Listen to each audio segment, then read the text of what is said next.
تاریخ پر اگر ہم نظر دوڑائیں تو 2-3 بادشاہ ہمیں ایسے نظر آتے ہیں کہ جنہوں نے لاکھوں انسانوں کا قتل عام کیا اور انسانی کھوپڑیوں کے مینار بھی بنائے۔ ان میں سکندر اعظم، چنگیز خان اور ہلاکو خان بھی شامل ہیں۔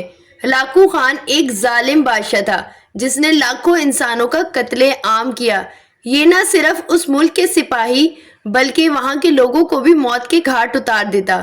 اسی طرح ایک مرتبہ کا ذکر ہے کہ اس نے ایک ملک پر حملہ کیا اور اس کے ہاتھ کچھ قیدی لگ گئے جن کو آج ہلاکو خان نے قتل کرنا تھا۔ ان کے سر قلم کر دو، ہلاکو خان نے گرجدار آواز میں کہا۔ جلادوں نے سر کاٹنا شروع کر دیے۔ پہلی صف میں ایک بوڑھا شخص تھا، وہ ڈر کے مارے دوسری صف میں چلا گیا۔ ہلاکو خان کی نظروں نے اس بوڑھے کو دیکھ لیا۔ ہلاکو خان گھوڑے پر بیٹھ کر موت کا منظر دیکھ کر انتہائی خوش ہو رہا تھا۔ جلادوں نے دوسری صف میں سر کاٹنے شروع کر دیے۔ سب سر گرنے لگے۔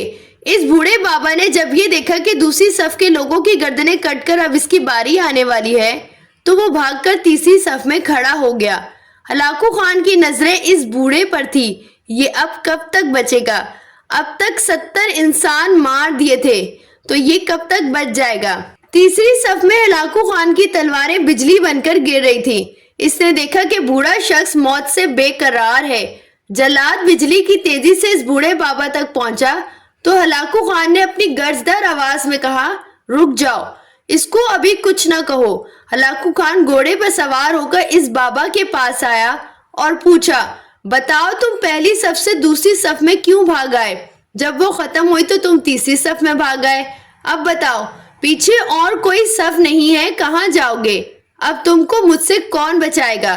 اس بوڑھے نے آسمان کی طرف دیکھا اور کہا، میں نے پہلی صف کو اس لیے چھوڑا کہ شاید میں دوسری میں بچ جاؤں، لیکن موت وہاں بھی پہنچی۔